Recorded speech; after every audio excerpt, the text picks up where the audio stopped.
Territorio Reportaje. Porque todos tenemos una historia que contar. Con el periodista Agustín del Castillo.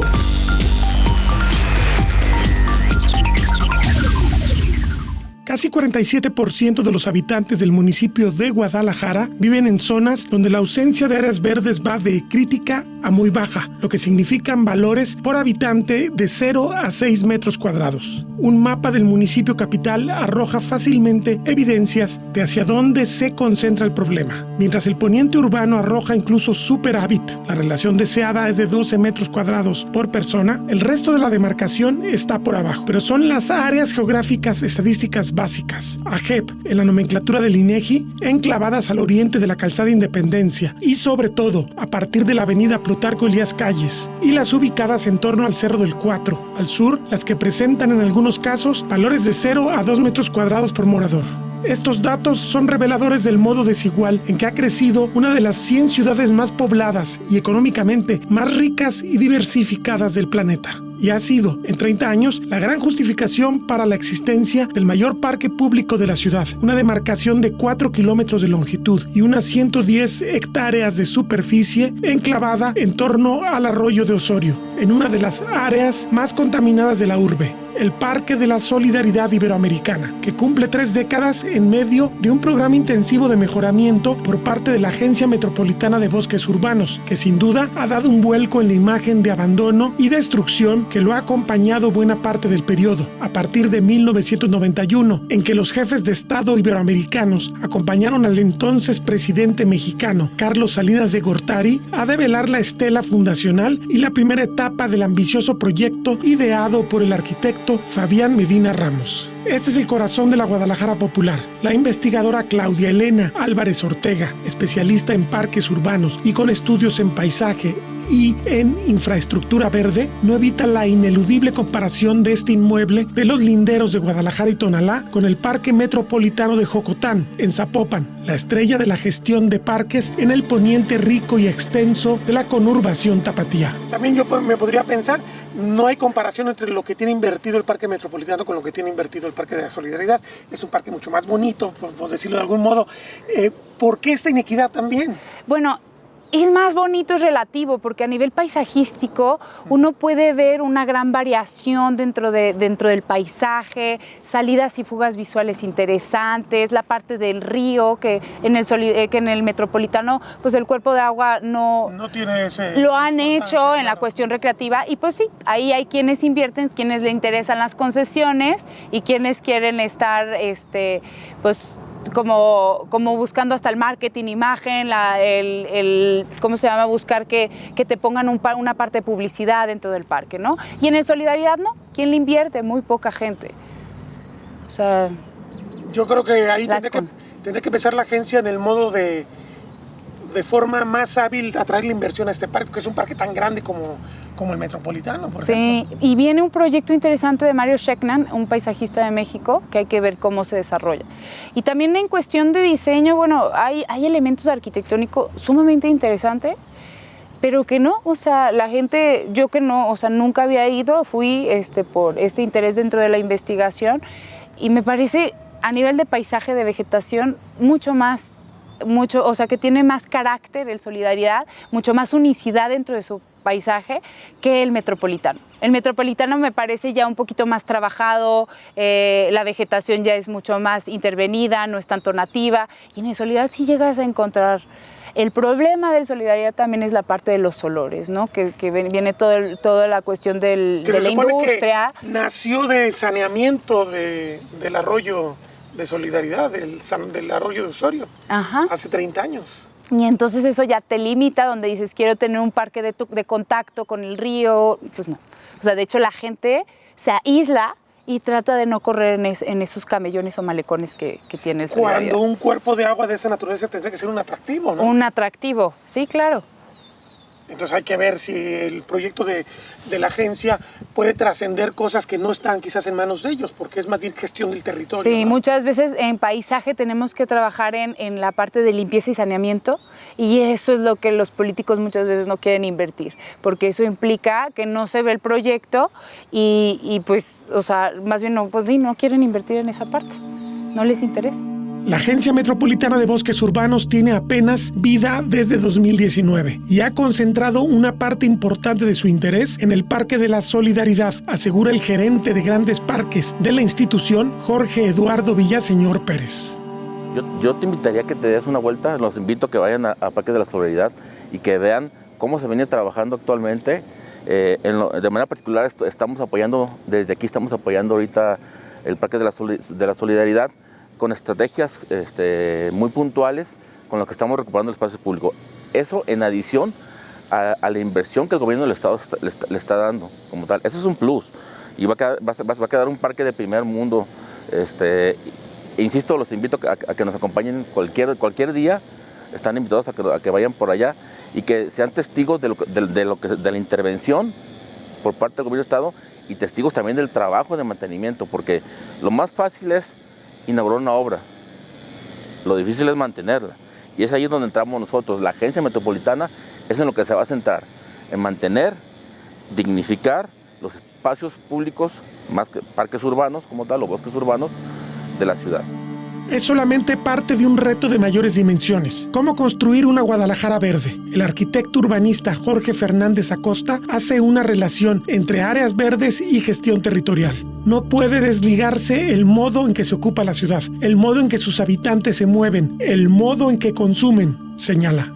Gestionando bien el territorio implicaría que la ciudad consolidada requiere una especie de cirugía mayor, en términos de que hay lugares donde, por ejemplo, el agua nos demuestra que ya no cabe. Ajá. Y que va a ser eterno ese problema, a menos que se quiera construir un drenaje profundo, y tú sabes que a la larga también termina siendo insuficiente, a menos que se haga lo que hicieron otras ciudades del mundo respecto a vamos recuperando otra vez las viejas cuencas, vamos aprovechando que se hagan parques públicos en las viejas cuencas. ¿Lo ves eso asequible? ¿Ves que realmente tengamos el tamaño de una ambición de ese tipo ahora que nos acercamos a los 500 años de Guadalajara? Fíjate que lo veo posible en términos de utopía, de sueño, pero pues sabemos que las utopías son la zanahoria que nos mueve, ¿no? Digo, está la zanahoria aquí, queremos alcanzarla y nunca la alcanzamos, pero por lo menos nos mueve.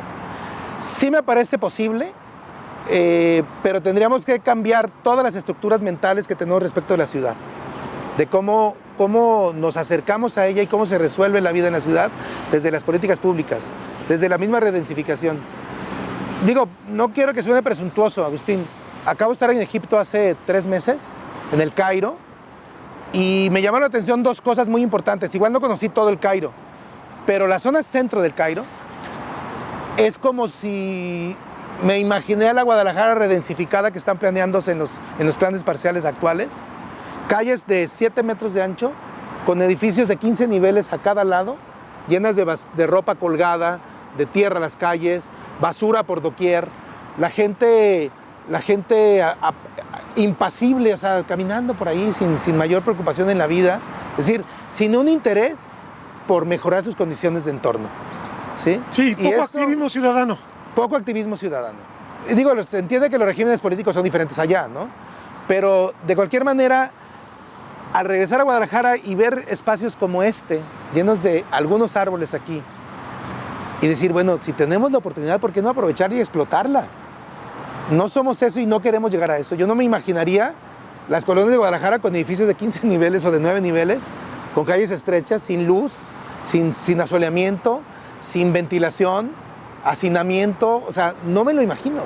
Y es lo que se está planteando en las ciudades, con los planes que existen ahora, ¿no?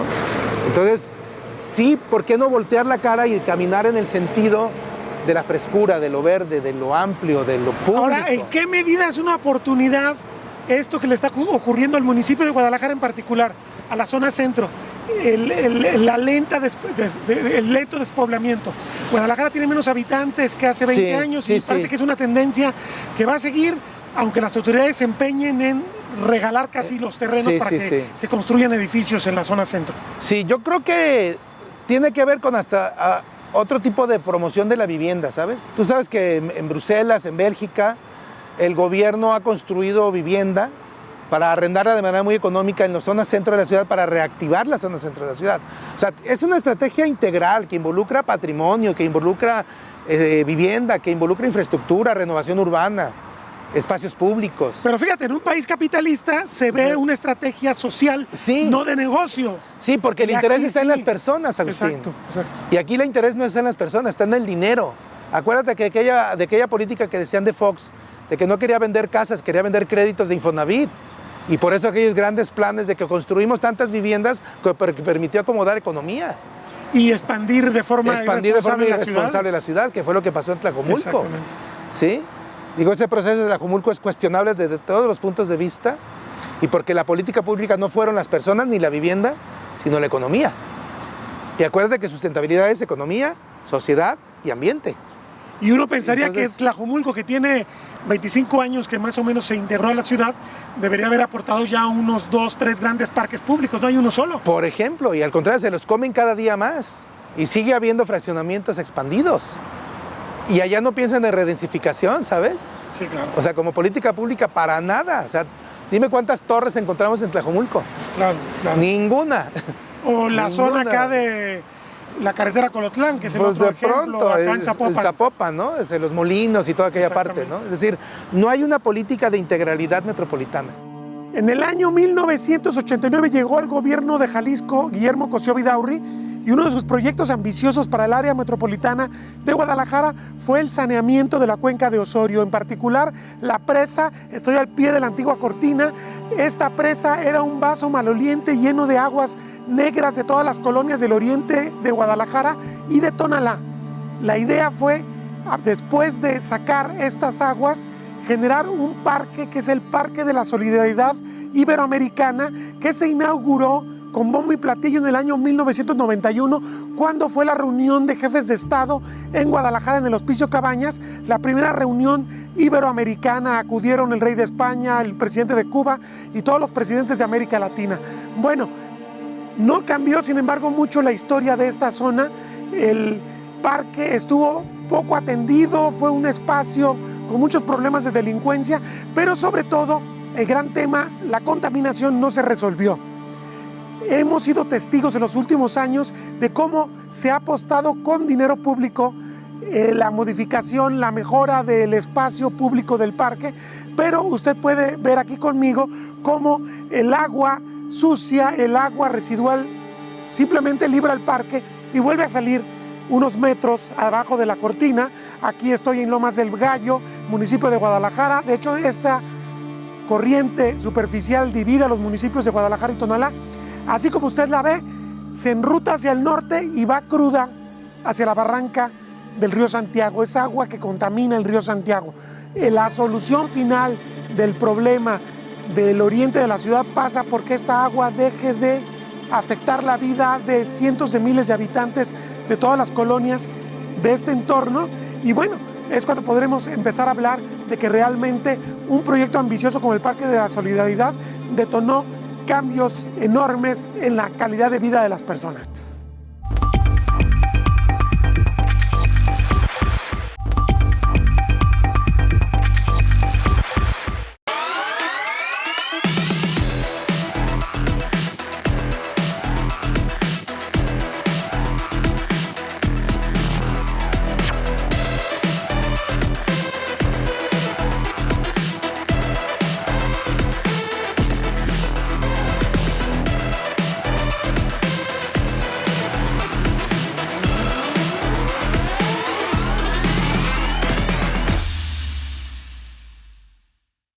Renovación del Parque de la Solidaridad. El arquitecto y paisajista mexicano Mario Chietnan es responsable del rescate del proyecto original del arquitecto Fabián Medina. El proyecto integral busca crear una nueva Alameda Metropolitana, un nuevo polo cultural, consolidar la zona deportiva, rehabilitar la zona acuática y una amplia reforestación. La propuesta zonifica el parque en 4 áreas. 1. Bosque familiar y cuerpos de agua. 2. Área deportiva. 3. Polo cultural. 4. Alameda Oriente. Oriente. Inversión total estimada 627 millones de pesos. Esta obra beneficiará aproximadamente a 421,782 habitantes.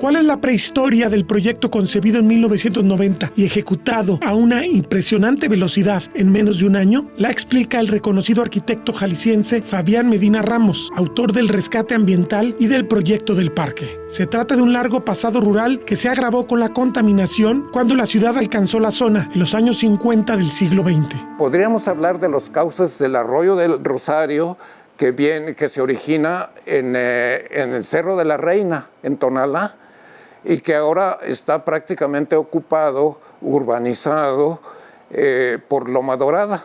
Todo esto dentro de Tonalá, por una parte. Pero por otra, el Osorio, que nace, incluso todavía debe de haber veneros en el estacionamiento de la central camionera nueva, ya no tan nueva. Sí, claro. Y entonces se reúnen en el sur de lo que vendría siendo el cauce.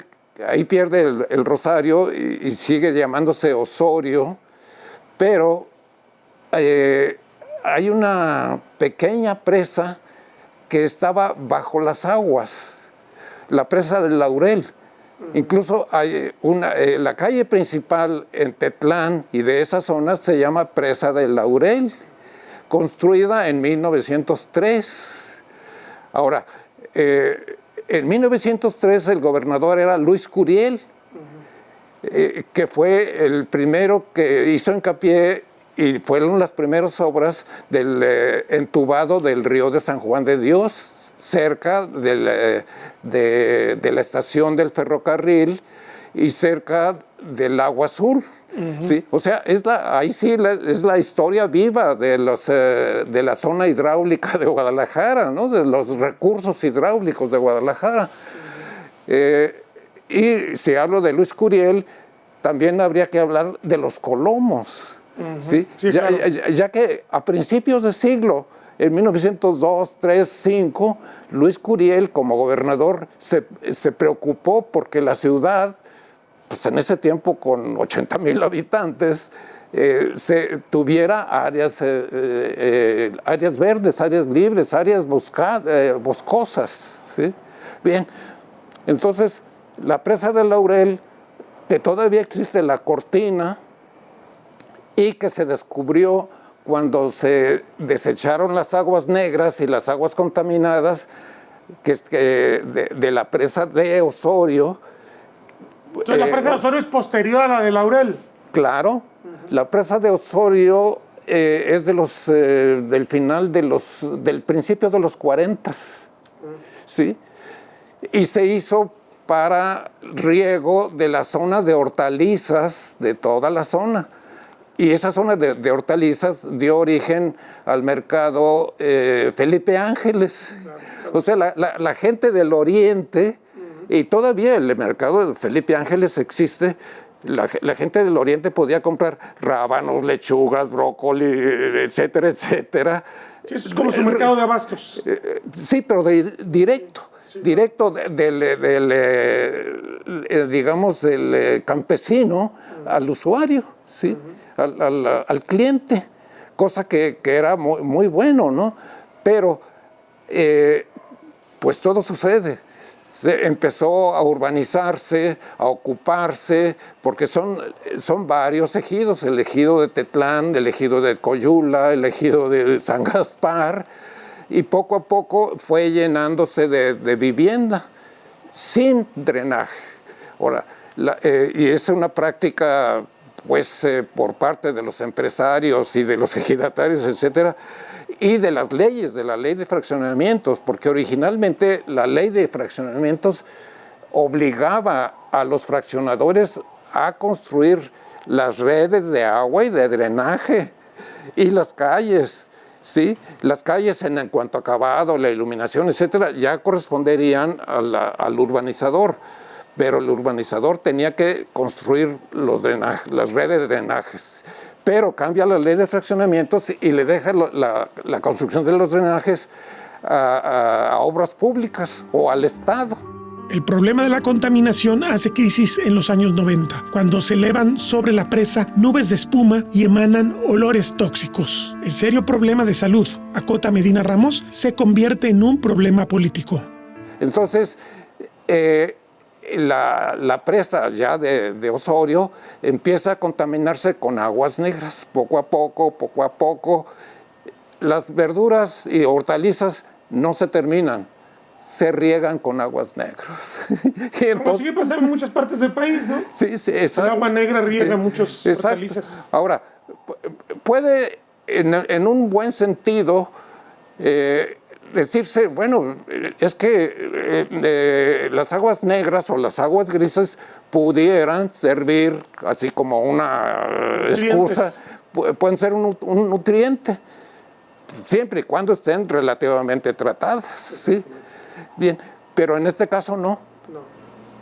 Entonces, digamos de los 60s empieza a agudizarse el problema, empieza a haber cada vez más enfermedades, malos olores, etcétera, y el problema hace crisis en los 90s, en el 90, en donde ya definitivamente, sobre todo por la presencia de jabones, etcétera, con las lluvias, se hacen nubes de espuma que andan por todos lados, espuma de malos olores.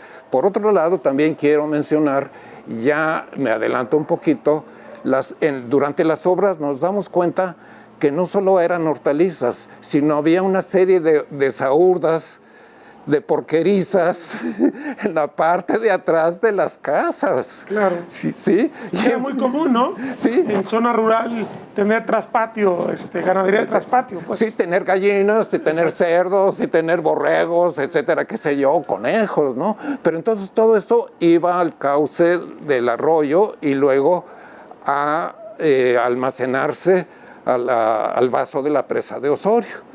Entonces, el problema de salud se vuelve un problema político. Sí.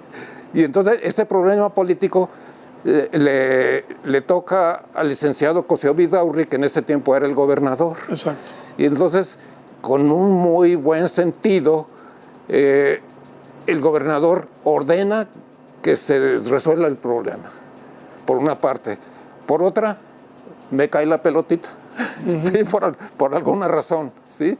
En fin, entonces se analiza todo el problema y se ve cuál es el origen y cuál pudiera ser la solución, sobre todo la solución a la contaminación, a los malos olores, etcétera, etcétera, ¿sí? Y se busca una solución. Se dice, bueno, si el problema son las aguas negras, vamos vaciando la presa y la llenamos de nueva cuenta. Pero bueno, se llena de nueva cuenta con aguas negras, ¿sí? Entonces, por una parte. Por otra, se ve que en toda la zona, casi yo pudiera decir que de la calzada Independencia, que es la frase común, de la frase de la calzada Independencia hacia el oriente, es otra Guadalajara, claro. ¿sí? Es un hecho. Sí, pero ese es otro capítulo para otra entrevista más adelante, ¿no? Podemos hablar de Guadalajara, de un montón de cosas, pero un parque solamente, y ya no parques, sino placitas en Analco, y hacia el oriente, nada. Sí, o sea, prácticamente está desprovisto de áreas verdes el oriente. Sí, exacto. Entonces, salvo los árboles de las calles, pues. Sí. Bueno, entonces, la propuesta concreta es, vamos construyendo un parque, vamos dejando las aguas negras, vamos limpiando todo y vamos haciendo un parque que verdaderamente resuelva el problema, pero aquí hay una cosa importante. A pesar de que el parque tiene una superficie de más de 100 hectáreas, 110 es más o menos, no resuelve la carencia de aguas, de áreas verdes en la zona.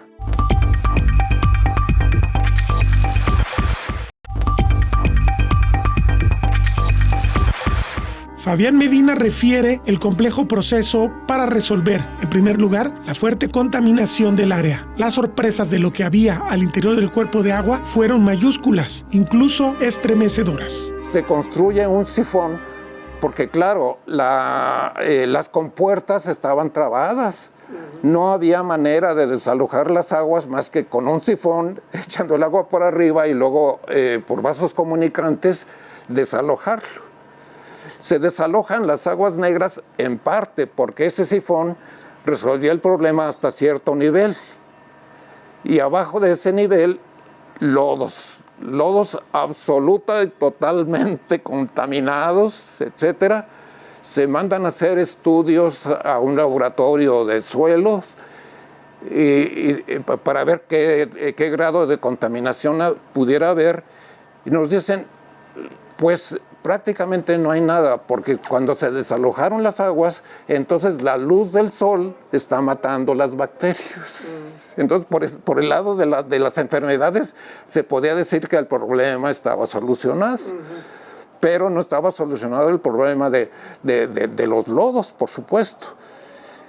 Entonces se decide hacer una perforación en la parte más baja de la cortina de Osorio, que tiene una altura en la parte más baja, en la parte más alta también, de 17 metros. ¿Sí? Entonces la presa del Laurel puede tener, no sé, 5 metros de altura, pero después de esos 5 metros de altura hay 12 más que eran de aguas negras. ¿Sí? Entonces, cuando se desalojan las aguas y los lodos, etcétera, aparece la cortina del Laurel, con una piedra que dice ahí 1903. ¿Sí? Entonces, ciertísimo que estaba allí. Ahora, esta presa, ¿para qué era? Para utilizarla en un molino de trigo en la zona, ¿sí? Que los viejos de la zona de allí me decían, mire aquí, cuando baje el agua, ahí va a aparecer una presa. No, pues no es posible. Bueno, pues sí, allí está, ¿no? Bien, entonces, lo que tú decías al principio, esta es la prehistoria y ese es el relato de cómo, muy rápido, de cómo se fue creando, fue evolucionando y llega a contaminarse. Y se convierte en un problema político que hubo que atacar. Exacto. Bien, entonces se perfora la mampostería de piedra, muy bien hecha, por cierto, con mucho trabajo. Bueno, en el desalojo de las aguas y del lodo, nos tardamos, no sé, 2 meses, 2 meses y medio, 3, yo no me acuerdo, ¿no? Pero sí fueron meses. Una vez que se desalojan las aguas, aparecen camionetas, combis, coches, ahí abajo de las aguas negras, ¿no? Entonces dice, ¿cómo es posible? ¿Pero por qué estaban ahí? Bueno, si se las robaron, pues no tenía chiste robárselas para echarlas a las aguas negras, ¿no? ¿Cuántos años tenían ahí? ¿Quién sabe? Pero no quiero ser exagerado, ni quiero ser no quiero ser exagerado, pero había cadáveres también. Sí, es lo que iba a preguntarle. Capaz que había cadáveres en los vehículos. Sí, aparte de los vehículos, cuerpos. Sí, en alguna ocasión, cuando estaba todo esto en proceso, que andaba yo revisando todo lo demás en compañía de un ingeniero, llega un niño y me dicen, oigan, ahí hay un muerto. No, ¿cómo que un muerto? ¿No? Sí, vengan. Pero claro, no era un muerto reciente, sino era un cuerpo sin el torso, con la ropa todavía, los pantalones, calcetines, etcétera, pero era de la cintura hacia abajo. El torso ya no estaba, ni el cráneo, etcétera, pero sí, certísimo. Así, un viejo jauja se deterioró. El proyecto era la oportunidad para hacer cosas nuevas, aprovechar la propia cultura tradicional de la zona, fomentar los deportes y proveer de símbolos notables para embellecer la perspectiva de los moradores de la zona. Mientras no se contaminó, había pesca. ¿Sí? Porque había 2 lanchones enormes, la gente pescaba, había huilotas, había patos, había garzas, etcétera. Era un vergel. Sí. Y entonces, pues había pescadores, sacaban ahí, qué sé yo, tilapias, charales, y salían a venderlos en los alrededores. Y cuando se hicieron las obras, a un lado estaban esos lanchones.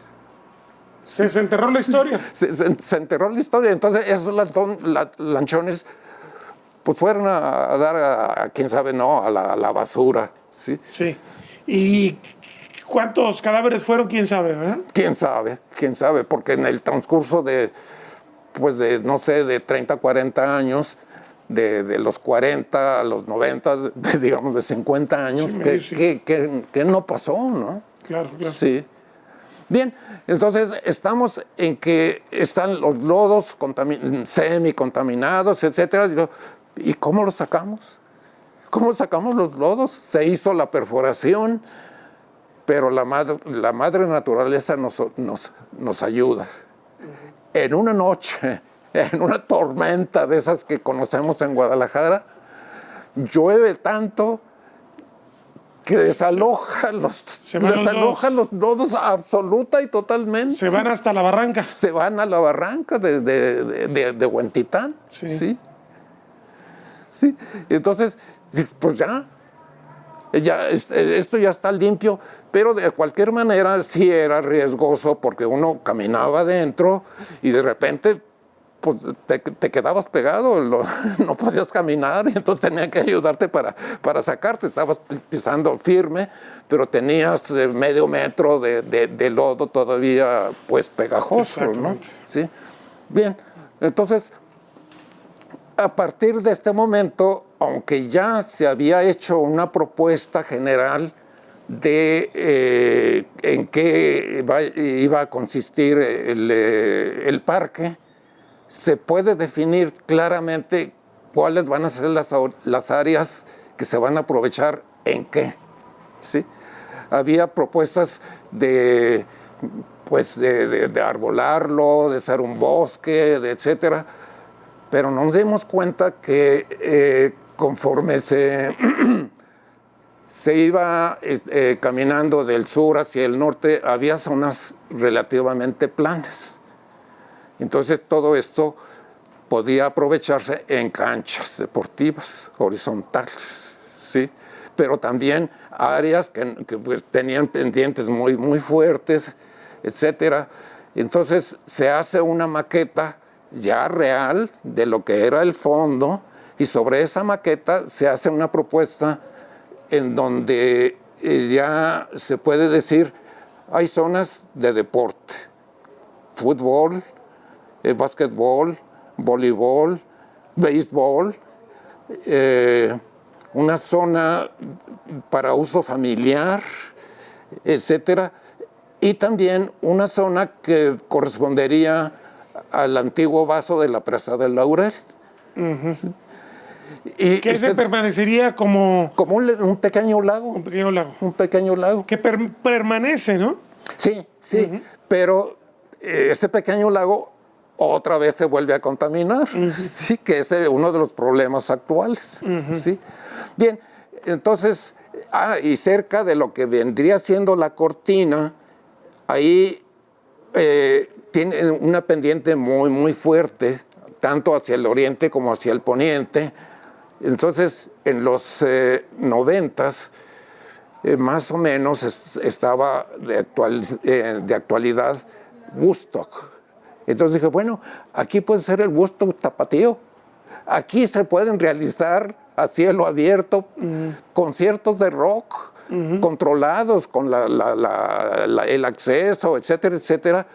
Y entonces pueden dedicarse, de las 110 hectáreas, 10 hectáreas.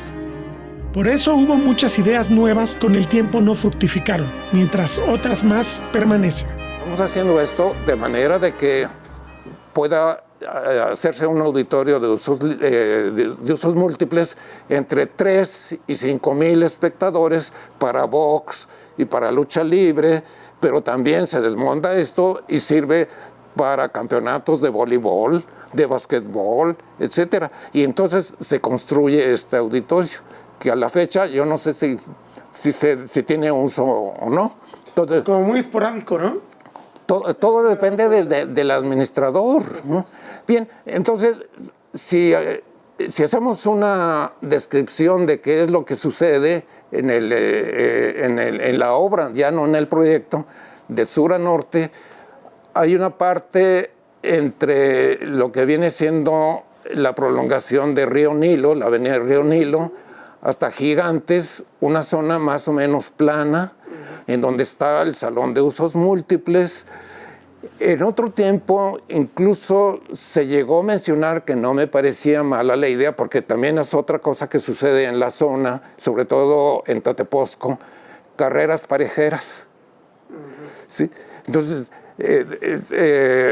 porque son una carrera parejera, pues son 400 metros, no es el cuarto de milla.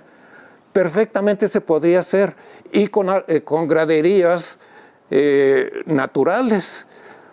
Yo recuerdo haber ido en una o varias ocasiones a esta pista de carreras parejeras en lo que vendría siendo, y aquí hago un paréntesis histórico, en la hacienda de Arroyo de en Medio. ¿Sí? Que hay una calzada, hay una avenida de eucaliptos. Esta calzada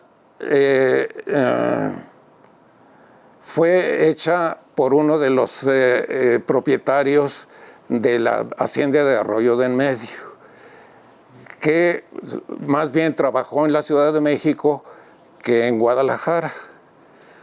Miguel Ángel de Quevedo, ¿sí?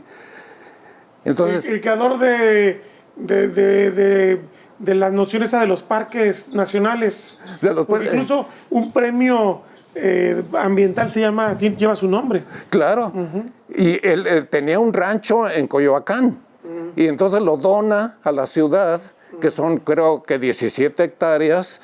Y ahí están los viveros de Coyoacán. ¿Sí? Y una gran avenida en el sur, Miguel Ángel de Quevedo, pero creo que no le hemos hecho justicia por haberse ido a la Ciudad de México seguramente, pero creo que su efigie debería de estar en la rotonda de los hombres ilustres. Vaya la propuesta. Sí, es interesante, tiene razón. Sí. Cierro el paréntesis y nos vamos a la pista de carreras parejeras. Pero políticamente se dice, no, pues ¿cómo vamos a propiciar carreras en donde hay apuestas, hay esto, hay lo otro? Pero que yo sepa, los asiduos a estas carreras, pues ya se conocen, dentro de todo lo que viene siendo las apuestas y demás, hay bastante orden. Hay respeto. Sí, y era una tradición, porque en la periferia de Guadalajara había muchos lugares para este tipo de carreras, ¿no? Claro. Yo recuerdo el carril de acá de donde estaba el estadio Unilife. Sí, el Bajío. El Bajío, sí. Sí, exacto, sí.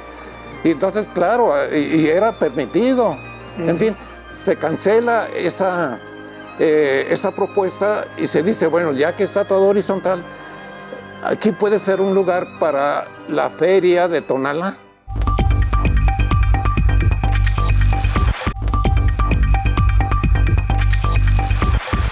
A 3 décadas, los problemas en la vecindad inmediata del parque no terminan. En La Cortina, Colonia Lomas del Gallo, la contaminación es incesante y peligrosa. Tenemos un problema de este arroyo que no viene desde el Rosario, con mucho zancudo, mucha serpiente, alacrán y sobre todo el olor fétido que despide. Hemos estado gestionando el presidente de la colonia, que es don Ángel, y con el diputado Lemus, Arturo Lemus, que también lo hemos traído acá, Claudia Delgadillo, que quedó como diputada federal, que hicieron un compromiso de entubar. Pero hasta el momento, pues se han visto muy pasivos en este tema que tenemos como vecinos de este arroyo, que serán 200, 300 metros, que es para entubarlo y quitarnos ese problema que tenemos. Tendríamos un proyecto de que se continuara el Parque de Solidaridad, si pusieran juegos para los niños y pues es algo muy frecuente, aparte de todo que entra mucha gente, delincuentes, porque se presta para que se escondan allá abajo y corremos, pues como vecinos corremos el peligro de todo.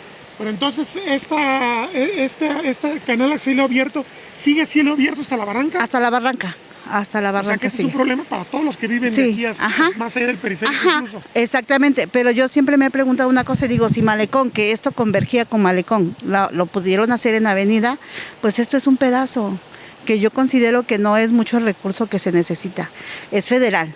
Entonces sabemos nosotros que siendo federal se puede gestionar y queremos sí que las autoridades volteen a vernos en esta gran necesidad que tenemos como vecinos. Somos 80 familias que estamos padeciendo olores fétidos, cada que echan por otros lados, que vienen aquí a descargar. ¿Cómo se llama aquí el fraccionamiento? Es la colonia La Cortina. La colonia Lomas del Gallo. Supongo que por la cortina de por la el presa, parque, ¿verdad? por el Parque Solidaridad, exactamente.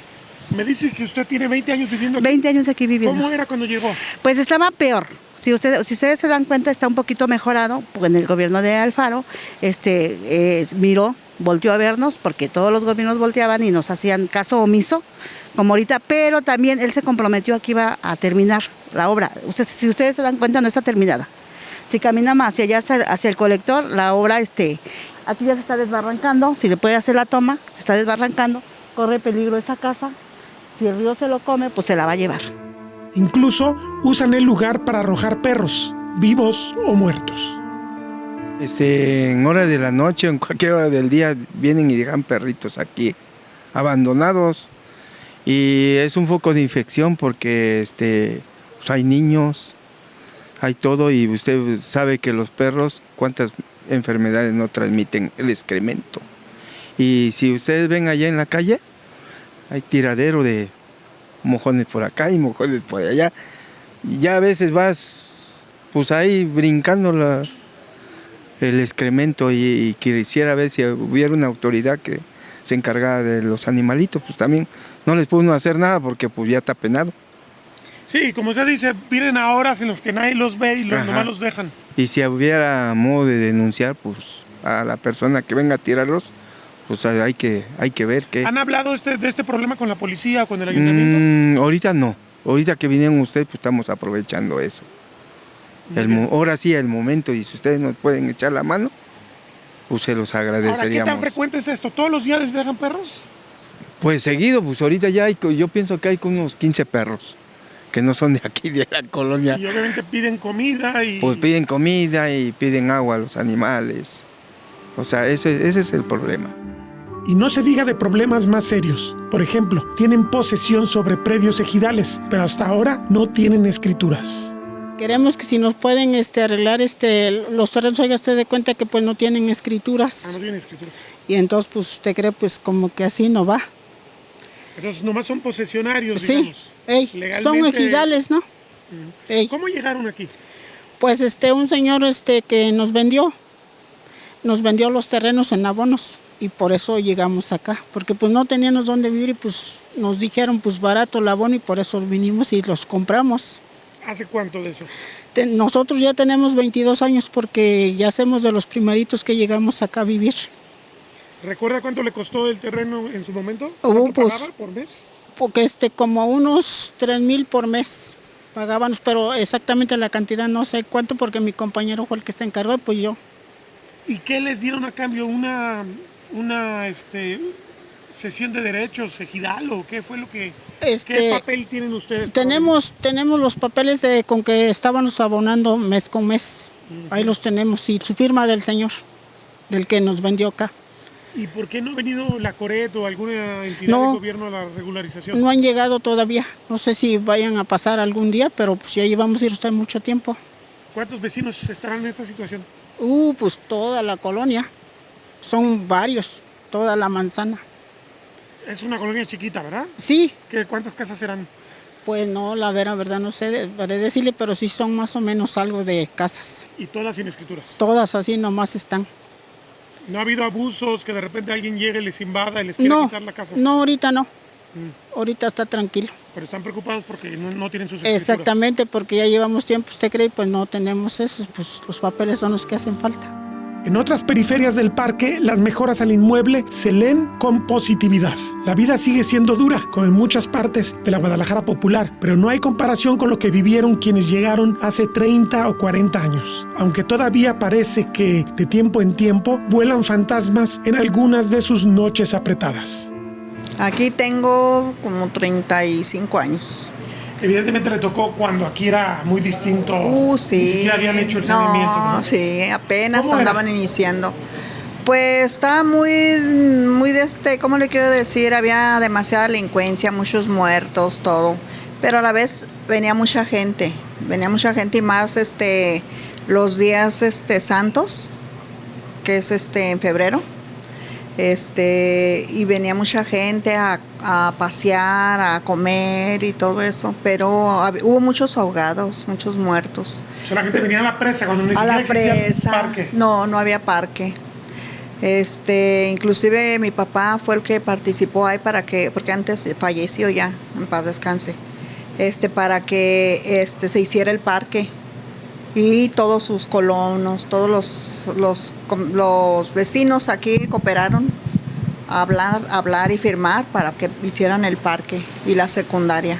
Me imagino que eran pisos de tierra. Sí, no había servicios no básicos, no había servicio básico, simplemente pues uno iba a lavar ahí a la presa. La presa estaba bien contaminada, ¿no? Sí, pero pasaba un rillito de agua limpia y sí, iba uno a lavar ahí y todo, pero gracias a Dios poco a poco se fue arreglando y se hizo este parque y poco a poco lo están arreglando más, gracias a Dios, y ya, es un lindo parque. Porque el parque se inaugura, si yo no mal recuerdo, en 1991, ¿verdad? Sí, en el 91. ¿El gobernador Guillermo Cosío? No, sí. ¿El gobernador? Sí, el gobernador. ¿Quién era presidente municipal? Gabriel Covarrubias, creo. Sí, era Gabriel Covarrubias. Y cuando lo inauguran, pues todo muy bien, pero también lo dejaron abandonado mucho tiempo, ¿no? Sí, ya tiene poco apenas arreglándolo y todo, que tendrá como unos 2 años arreglándolo, porque lo dejaron al olvido. Y mucha delincuencia, muchos vagos, inclusive andaban unos de una moto quitándole los celulares a las parejas o bicicletas, lo que trajeran. O sea, era tierra de nadie, estar allá adentro era peligrosísimo. Sí, todavía hasta hace poquito. Lo que hace falta es vigilancia, es que traigan gente que vigile, gente que para que el parque sea digno de la gente. Claro. Pero es lo que hace falta, y pues más luces, más cosas que provecho para toda la gente y toda la comunidad. Supongo que antes, yo no sé si sigue haciendo, daba cierto miedo pasar por el parque ya. Sí, daba miedo. Y hay historias todavía que pasa una carreta como eso de las 12:30. Todavía, porque la hemos escuchado. O sea, hay leyendas. ¿Y la carreta qué? O sea, ¿en qué consiste esa historia? Pues no sabría decirle, pero sí, ya a corto lo verá, ¿qué será? Antes de llegar a la otro lado de donde se termina el parque, se desaparece. Y aquí inclusive se ha oído, todos los vecinos sabemos, se ha oído lo de la Llorona, cuando pasa y se va elevando, y se pierde. A más de 30 años de que se concibió este proyecto, por fin se recibe una inversión cuantiosa, independientemente de cuando fue creado el espacio, que es el Parque de la Solidaridad, justamente para que el oriente de la ciudad tuviera un gran parque, algo que es muy escaso en todas estas colonias de Guadalajara y de Tonalá. Habría que revisar la estadística de área verde por habitante. Si esto fuera solamente una ciudad, estamos hablando de una ciudad de más de 2 millones de habitantes con muy pocos espacios de este tipo.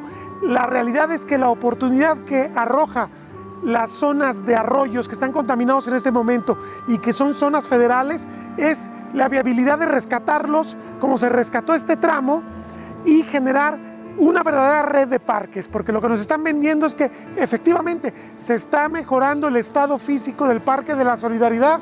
Uno no puede negarlo si lo recorre. Está a medias el proyecto. Este tramo, por ejemplo, de entrada está bastante vistoso, no le pide nada a otros parques de la ciudad, pero si uno recorre la parte sur, por ejemplo, va a encontrar que hay mucho abandono, que hay mucho descuido y evidentemente hay que comprender que son etapas, son fases en un proyecto de restauración. Sin embargo, tan solo con traspasar las barreras perimetrales del parque y se ve una realidad distinta. Si bien no es tampoco la Guadalajara que era cuando se creó el Parque de la Solidaridad, con pisos de tierra, con mucha marginación, sigue habiendo muchos problemas de inseguridad, de basura, de contaminación. Y yo insistiría, el arroyo de Osorio y sus tributarios siguen generando un problema de calidad de vida muy fuerte, cuando deberían ser la oportunidad para que esta red de parques, que podría ser la base, el Parque de la Solidaridad, se extendiera por lo menos hasta Periférico y hacia Tonalá del otro lado. Territorio Reportaje.